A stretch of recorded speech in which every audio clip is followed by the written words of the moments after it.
চলবে না, আমার এখনই রওনা দিতে হবে ওই আদর্শ নগরে।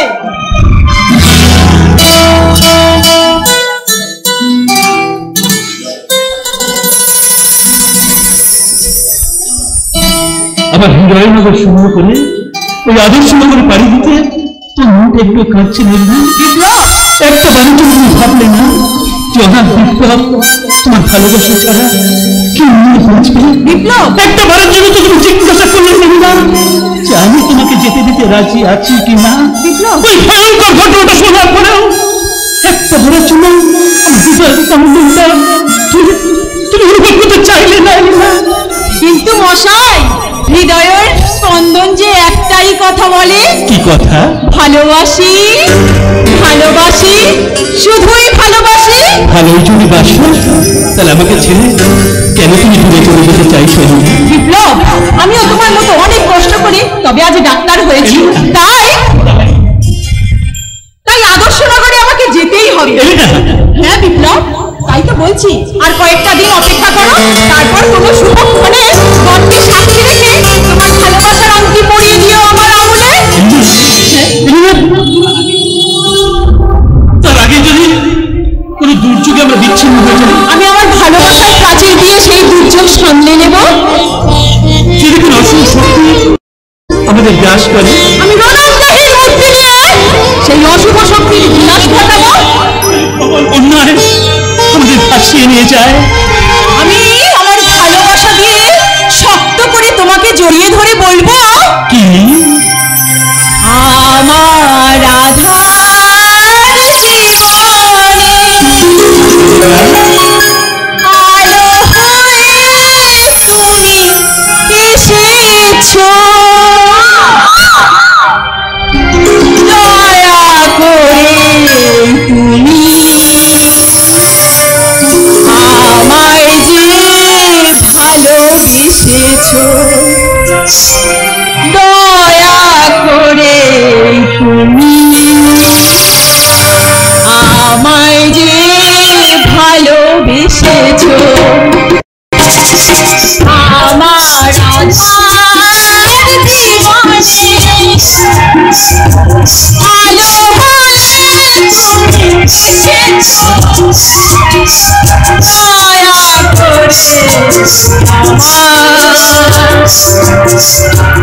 তুমি যে ভালোবেসেছো, দয়া করে তুমি যে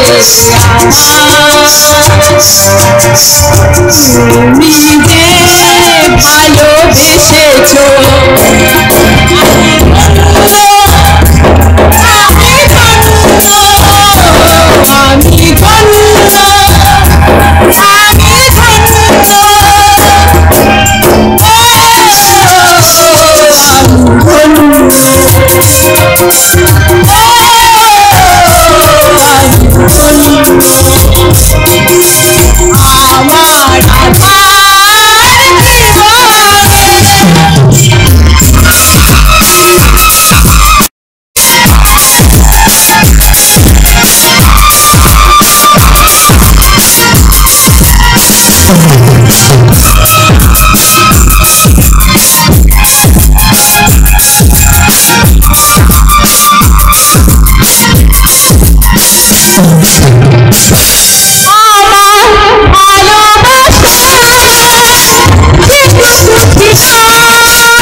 কে পাপ হরেণী ধর্মার্থ মোক্ষ দেবেনী নারায়ণ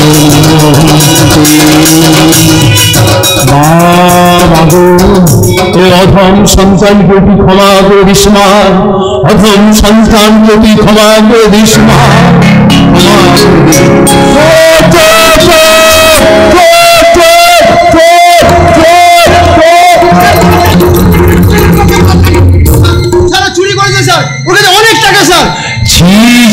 চাঁদু বাবু, মায়ের সামনে চুরি কথাটা বলতে নেই, বলো না বলে নিয়েছে। চুরি করেছে স্যার। কিন্তু ওঠো, তুমি ওঠো ভাই, ওঠো। স্যার কারখানা অফিসে চোরাই চন্দন কাঠ বিক্রিতে 1 লক্ষ টাকা ছিল, এখন দেখছেন 90,000 টাকা আছে। তাই নাকি? তাহলে 10,000 টাকা কোথায় গেল ভাই? ওই তোর পকেটে কাজের ফাঁকে, মানে ঠিক ফাঁকা করে দিয়েছে স্যার। আমি চুপ করি না, এই টাকা আমার ছেলের কলেজ ভর্তির টাকা কলেজে না গিয়ে মায়ের ইচ্ছায় আমার কারখানায় কি করে এলো ভাই? আমি চুরি করি না, বিশ্বাস করো। কোনটা চুরি কোনটা ফেরি সেটা আমি ভালো করে আমি চন্দ্রনাথ সেন, টাকাটা এই আমার কাছে নেই। জানাব জানাব অনেকদিন পর একটা ভালো খাতা পেয়েছি বুঝলি, মায়ের ইচ্ছায় ভাবছি একটু লেখাপড়া করবো। তুই যা আমার ড্রয়ার থেকে ওই দামি কলমটা নিয়ে আয়। দাদা কলম সঙ্গে করে এনেছে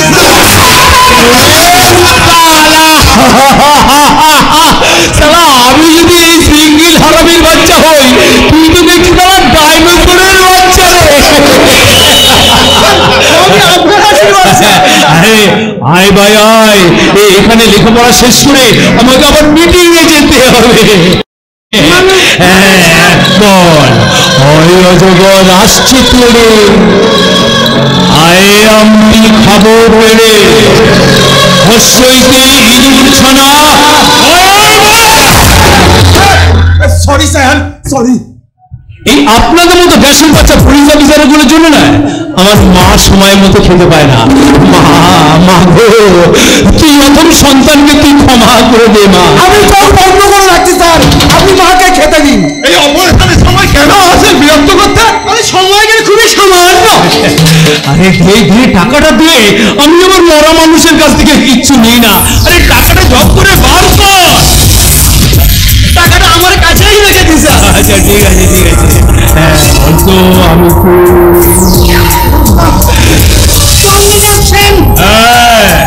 আমার কাছে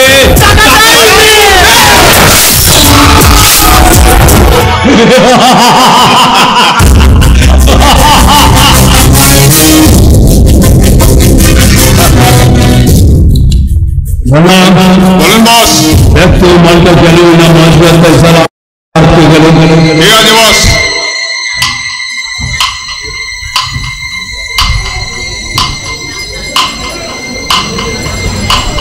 এ পুরোপুরি গেছে।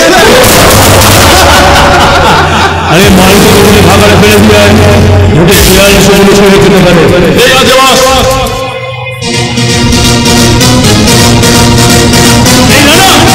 আমার কলমটা নিয়ে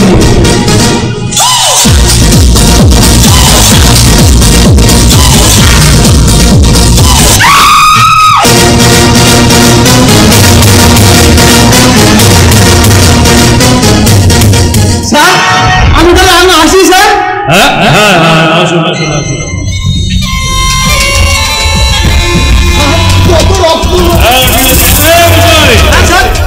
এ মাসে মায়ের থেকে 10,000 টাকা কম দেবে।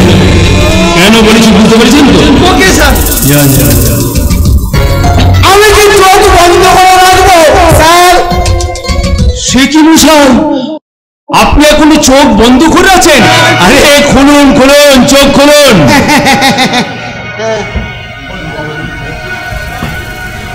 বলুন কি বলছেন বলুন। না মানে স্যার অচন্দ্রিয়ান হত্যা দেওয়া বন্ধ করে দিয়েছে। হ্যাঁ স্যার, ওরা বলছে ওদের নাকি সমস্ত কাগজপত্র রেডি আছে, তার আমরা হত্যা দেবো কেন? আরে মশাই, ওদের কাগজপত্র ঠিক থাকে কি হবে? আপনার কাগজটা আপনি ঠিক করে নিন। মানে ইংল্যান্ড থেকে একটা ড্রাইভারকে তুলে নিয়ে আসুন, সালাকে পেট ভর্তি করে মাল খাওয়ান, গাড়িটাকে অ্যাক্সিডেন্ট করান, তারপর ওদেরকে অ্যারেস্ট করুন, উত্তম মধ্যম ক্যালোরি দেন, তখন দেখবেন সারা সুস্থ করে বাচ্চা ছেলের মতো আপনারা টাকা দিয়ে যাচ্ছে। টাকা ওকে স্যার, তাই হবে। কিন্তু ইউনিয়নের মাথা অরুণ ওই তো যত সমস্যা করছে। চন্দ্রনাথ সেনের অভিধানের সমস্যা বলে কোনো শব্দ নেই। অরুণ কিভাবে অস্ত যায় তার সমস্ত ব্যবস্থা করবো। ওকে স্যার, ওকে। মশাই যাচ্ছেন কোথায়? আমি যে মদের কারখানার জন্য জমিটা দেখতে বলেছিলাম তার কি ব্যবস্থা করলেন? রাস্তার পাশে স্যার 2 বিঘা জমি, কিন্তু আবার কিন্তু এক বিধবা মহিলা তার যুবক সন্তানকে নিয়ে ওখানে থাকে স্যার। ওদেরকে যদি ওখান থেকে তুলে দেন, তুলে দেন, তুলে দেন।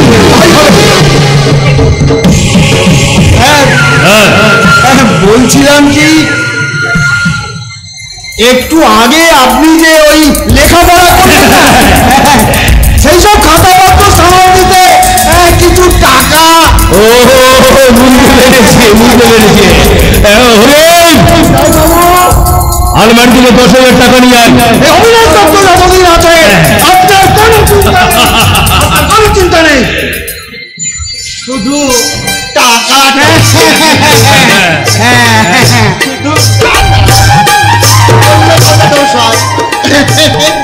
কথা বোঝে না।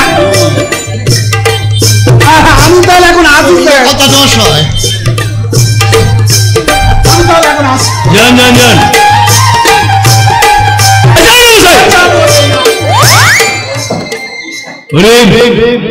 আমার মেয়েকে এখনো ফেরেনি, সে কি এখনো ঘুমোচ্ছে? গতকাল অনেক রাত্রে বাড়ি ফিরেছে তো বাবু, এই বোধহয় ঘুম থেকে উঠে আসছে।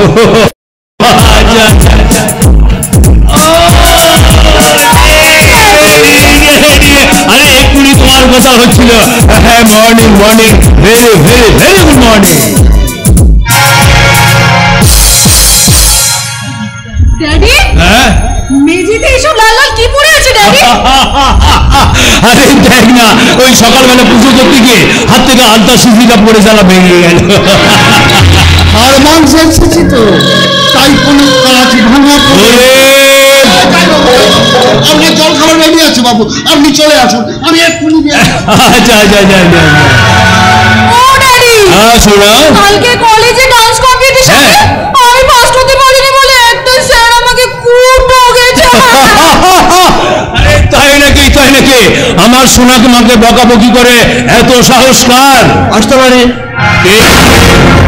আমি কলেজের অধ্যাপক সুদর্শন চ্যাটার্জি। একটা বিশেষ দরকারে আপনার সঙ্গে দেখা করতে। আচ্ছা আচ্ছা আচ্ছা। ড্যাডি, হ্যাঁ বলো মা। এই স্যার কাল আমাকে খুব বকেছিল। ও তাই নাকি? আচ্ছা আচ্ছা, তুমি ভেতরে যাও মা, আমি স্যারের সাথে কথা বলছি। কিন্তু ড্যাডি, বলছি তুমি ভেতরে যাও।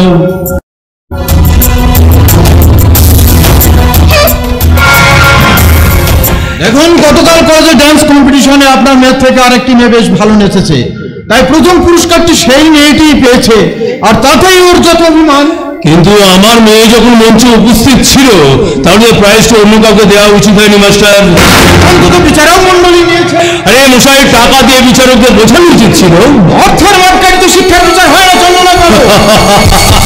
আমি চন্দ্রনাথ সেন, শিক্ষার থেকে আমার কাছে টাকাটাই মেয়ে। যাকে কি বলতে সেজন বলুন।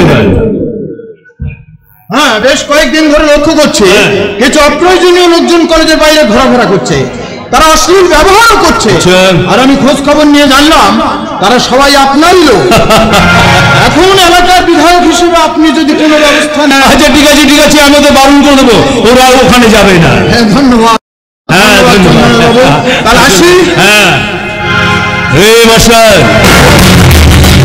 সরকার আপনাকে যা মাইনে দেয় তাতে কি আপনার কিছু কম বলে মনে হচ্ছে? দেখুন চন্দ্রনাথ বাবু, আমি আমার আত্মীয় পরিজন সংসার বলতে কিছুই নেই, সবাই আমার ছাত্রছাত্রীরা, আর আমি যা মাইনে পাই তাতে আমার দিব্যি সংসার চলে যায়। তাহলে আপনি এত চুল করছেন কেন? মানে সরকার আপনাকে মাইনে দেয় কলেজের ভেতরে পড়াশোনা করানোর জন্য, কলেজের বাইরে কি হচ্ছে সেটা দেখার জন্য নয়। বুঝেছি চন্দ্রনাথ বাবু, বুঝেছি। এও বুঝেছি এই সমাজ ব্যবস্থা লোকাল প্রাণের জন্য শুধুমাত্র আপনি আর আপনারাই দায়ী। চন্দ্রনাথ বাবু,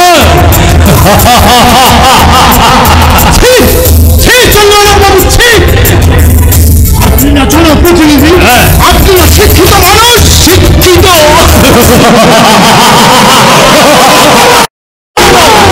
মাস্টার, বাপের অতুল ঘরে আমার জন্ম, বহুবার লালসার বিছানায় শুয়ে আমার বুড়ি দিতে দিতে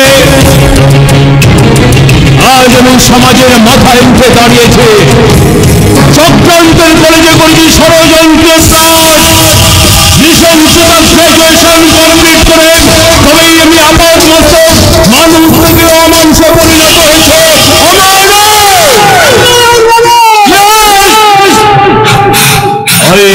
চন্দ্রনাথ সেন, শিক্ষার থেকেও টাকাটাই আমার কাছে মেয়ে।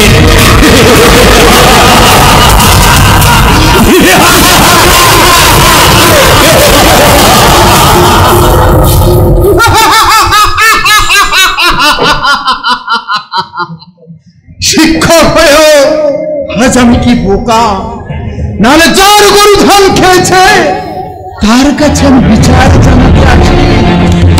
ঈশ্বর, ঈশ্বর পালন করে আমার সমাজকে সুশিক্ষা দাও, তুমি এই সমাজকে আলো দাও, তুমি চেতনা দাও।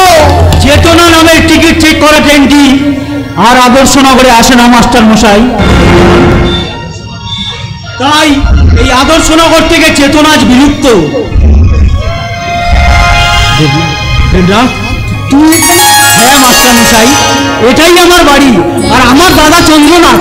ও ভাববেন না মাস্টার মশাই, ভাববেন না। আমার দাদা চন্দ্রনাথ এ যেমন সত্য আর তার চেয়ে বড় সত্য আমি আপনার ছাত্র মাস্টার মশাই। দেবনাথ, আমি পাশের ঘর থেকে সব শুনেছি মাস্টার মশাই, কিন্তু কিন্তু তবু যে আমি নিরুপায়। কাকাই, কাকাই, শোনা কাকাই, আমি একটু। একই, আপনি এখনো যাননি? সোহা, তুই কিভাবে স্যারের সঙ্গে কথা বলছিস? উনি তো স্যার। জানি কাকাই, জানি, খুব ভালো করেই জানি। আসলে উনি তো আমাকে সহ্যই করতে পারেন না। সোহা না, একজন শিক্ষক কোনোদিন ছাত্রছাত্রী শত্রু হতে পারে না, ওনারা সন্তান ভেবেই আমাদেরকে শাসন করে। হ্যাঁ, এই কথাটাই আমাকে কিছুতেই বোঝাতে পারছে না। দেবনা, সরি কাকাই। বলে পাগলি, সরি আমাকে নয়, ওই দেবতুল্য মানুষটার কাছে গিয়ে সরি যা। যা, আরে যা বলছি, যা। I am sorry sir. থাক মা, থাক। বড় হও মা, বড় হও। জীবনে অনেক অনেক উন্নতি করো। ঈশ্বরের কাছে প্রার্থনা করি তিনি যেন তোর অন্তরে আলো দেন, নতুন সকাল যেন তোর সঙ্গী হয়। কাকাই, অন্তরে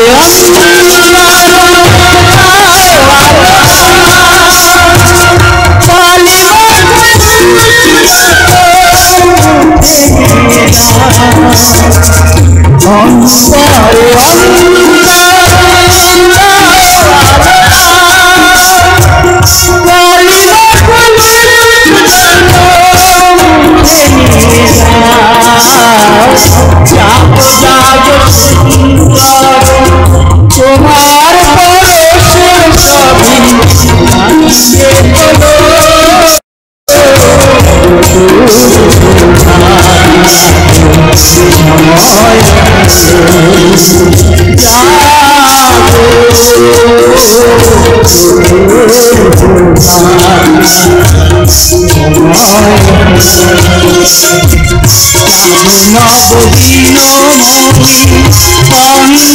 কি ছিল না,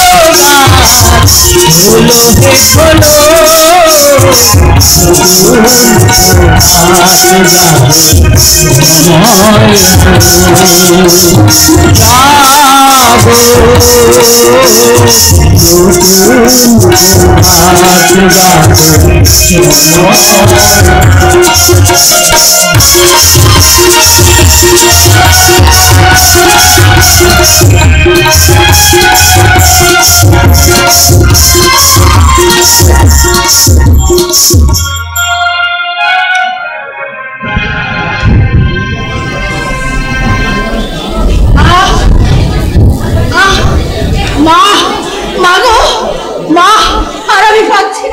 ভাবি ভাবি ভাবি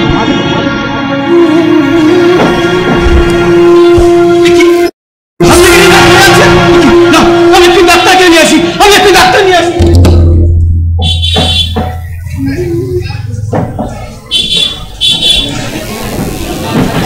দেখুন দেখুন ডাক্তারবাবু, দেখুন দেখি দেখি দেখি, উঠুন। দেখি চোখটা, জিভটা বের করো দেখি। কি বুঝলেন ডাক্তার ভাই? ভয়ের কোনো কারণ নেই, অতিরিক্ত পরিশ্রমে তো প্রেশারটা ফল্ট করেছে। মানে কোনো কিছু ঘটে নাই তো? না না, কিচ্ছু হবে না। মাসিমা আপনি উঠুন, আস্তে আস্তে উঠুন দেখি। হ্যাঁ উঠছি, উঠছে মা উঠছে। হ্যাঁ রহমত ভাই, এই টাকাটা ওই ডাক্তার মেয়েকে দাও না। আল্লাহ রক্ষা করছেন। এ কি বলছেন? আমি আপনার কাছ থেকে টাকা নেব? তাই বললে কি হয় মা? তাই বললে কি হয়? কত কষ্ট করে তুমি আমার জন্য ছুটে এলে বলো তো মা। এই নাও টাকাটা নাও। মা বলে ডাকছেন, আবার মেয়েকে পারিশ্রমিক দিচ্ছেন? না না, তা ঠিক নয়। জানেন, অনেক কষ্ট করে পড়াশোনা করে তবে আমি ডাক্তার হয়েছি। ছোটবেলা থেকে মায়ের আদর কি জিনিস জানি না। আর আপনার মতো মানুষকে সেবা করতে পেরে নিজেকে ধন্য বলে মনে করছি। আর আমি আপনার কাছ থেকে টাকা নেব? মা, টাকা দিয়ে মামের সম্পর্ককে আপনি বাঁধতে চাইবেন না মা। মা বলে ডাকলে? হ্যাঁ মা, তাহলে আসি। হ্যাঁ রহমত চাচা, আমি ওষুধ প্রেসক্রিপশন সব গুছিয়ে রেখে দেবো, তুমি সময় করে অবশ্যই নিয়ে আসবে। আসি মা, তবে সাবধানে থাকবেন। কোনো কাজ করবো নয়। আসি মা, আসি রহমত চাচা। মাইয়া কি বড় ভালো, যেমন সুন্দর মুখ তেমনি মুখের মিষ্টি কথা।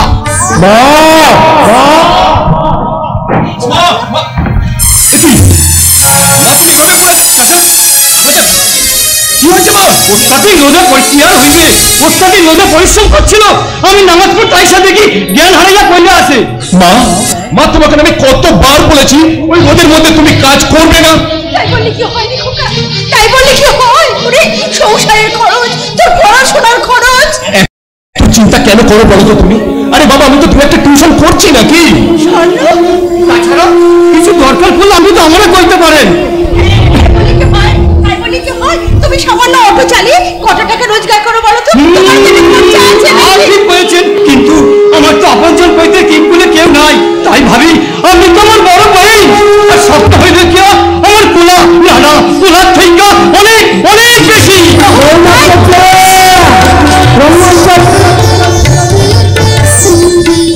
চাচা তুমি এখানে, ওদিকে স্ট্যান্ডের লাইন এসে গেল। চলো চলো। খুব ভালো আছি, তুমি ভালো আছো তো? আপনাদের আশীর্বাদে কোনো রকমের দিন কেটে যাচ্ছে আর কি। চাচা এখনো দাঁড়িয়ে আছো? চলো চলো চলো চলো চলো। এটা কি মাধবী রায়ের বাড়ি? হ্যাঁ, কিন্তু কেন? ওনার নামে কোর্ট থেকে একটা নোটিশ আছে। হ্যাঁ, আর তাতে পরিষ্কার লেখা আছে 1 সপ্তাহের মধ্যে এই জায়গা এবং বাড়ি দুটোটাই ছাড়তে হবে। বাড়ি ছাড়তে হবে? কেন? হ্যাঁ, ওরা তো দীর্ঘদিন এই বাড়িতে বসবাস করছে। আরে দীর্ঘদিন বসবাস করছে বলে চিরদিন নাও করতে পারে। এসব কি বলছেন আপনি? এই যে আমাদের পৈতৃক সম্পত্তি, ওইখানেই তো আপত্তি। তার মানে? হ্যাঁ, পৈতৃক সম্পত্তি ঠিক থাকলেও পৈতৃক মানুষগুলো কি ঠিক ছিল?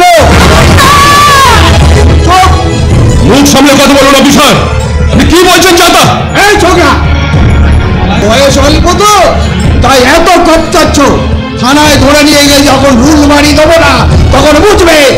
না না না অফিসার না, ও কাজ আপনি করবেন না। আচ্ছা, নোটিশের কারণটা কি জানতে পারি? হ্যাঁ, আমরা গরিব মানুষ বাবু, তাই বলছি। হ্যাঁ, ওরে স্বর্ণ স্বর্ণ, তুই ওনাকে একটু বুঝিয়ে বল বাবা, ওনাকে একটু বুঝিয়ে বল। শুনুন অফিসার, আমরা আইনের সাহায্য নেব, তারপর আমরা আপনার সাথে কথা বলবো। তাহলে আমি শেষ কথা বলছি অফিসার, আপনি আপনার নোটিশ দিয়ে চলে যান। তারপর আমরা আইনের আশ্রয় নেব না কি এমএলএ সাহেবের কাছে যাব না কোথায় যাব আমরা বুঝে নেব। চলো আমরা চলে যাই। আর স্বপ্ন বলো দাদা।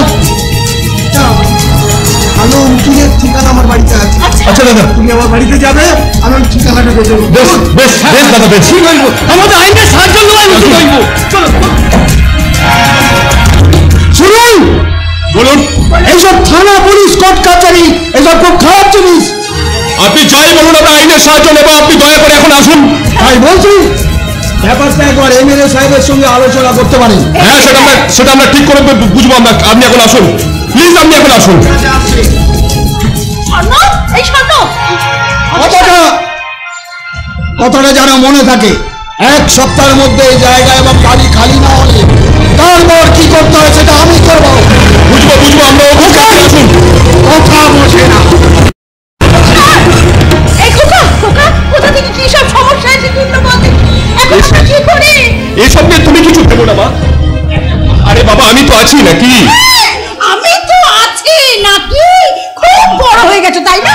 আচ্ছা মা, তোমার স্বর্ণ কি এখন আগের মতো সেই ছোটটাই আছে বলো তো? কলেজ সব শেষ করে তোমার চাকরি করতে যাবে। তারপর আমার খোকা একটা বিয়ে করবে, লাল টুকটুকে একটা বৌমা নিয়ে আসবে আমার জন্য। আমি শাশুড়ি হবো, তারপর ঠাকুমা। তুমি না একেবারে যার সাথে ঘরবাদা স্বপ্ন দেখছো দেখলাম মা। জানি না গো মা, আমি কিচ্ছু জানি না, শুধু তার মুখটা যেন আমার চোখের সামনে বারবার ভেসে আসছে। কেমন দেখতে রে? দেখতে তার চোখ দুটো ছিল ওই নীল আকাশে ভেসে আসা পাখির মতো। আচ্ছা, ও ছিল বাতাস, আর তার ঠোঁট দুটো ছিল।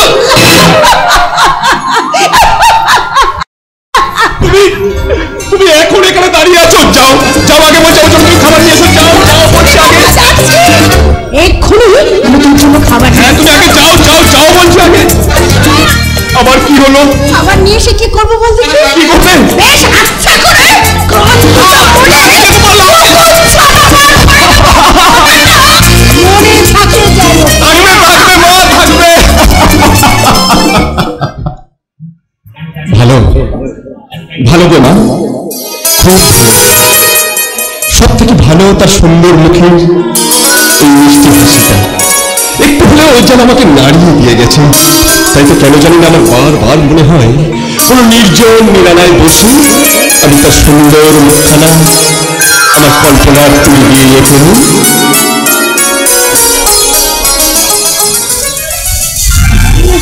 গানে আমি স্বপ্নে রং মেখে এসেছি প্রেমের দ্বারে, নাও ভালোবেসে ললাট চুম্বন তোমার বাহুরে।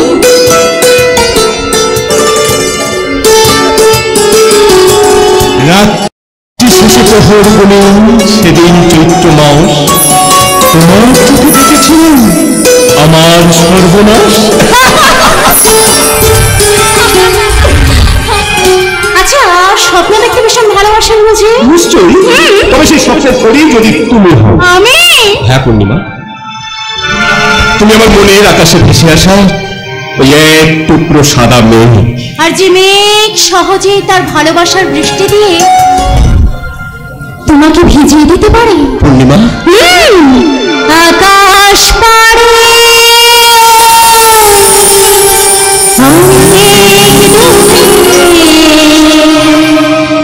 যেমন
পূর্ণিমা, পূর্ণিমা,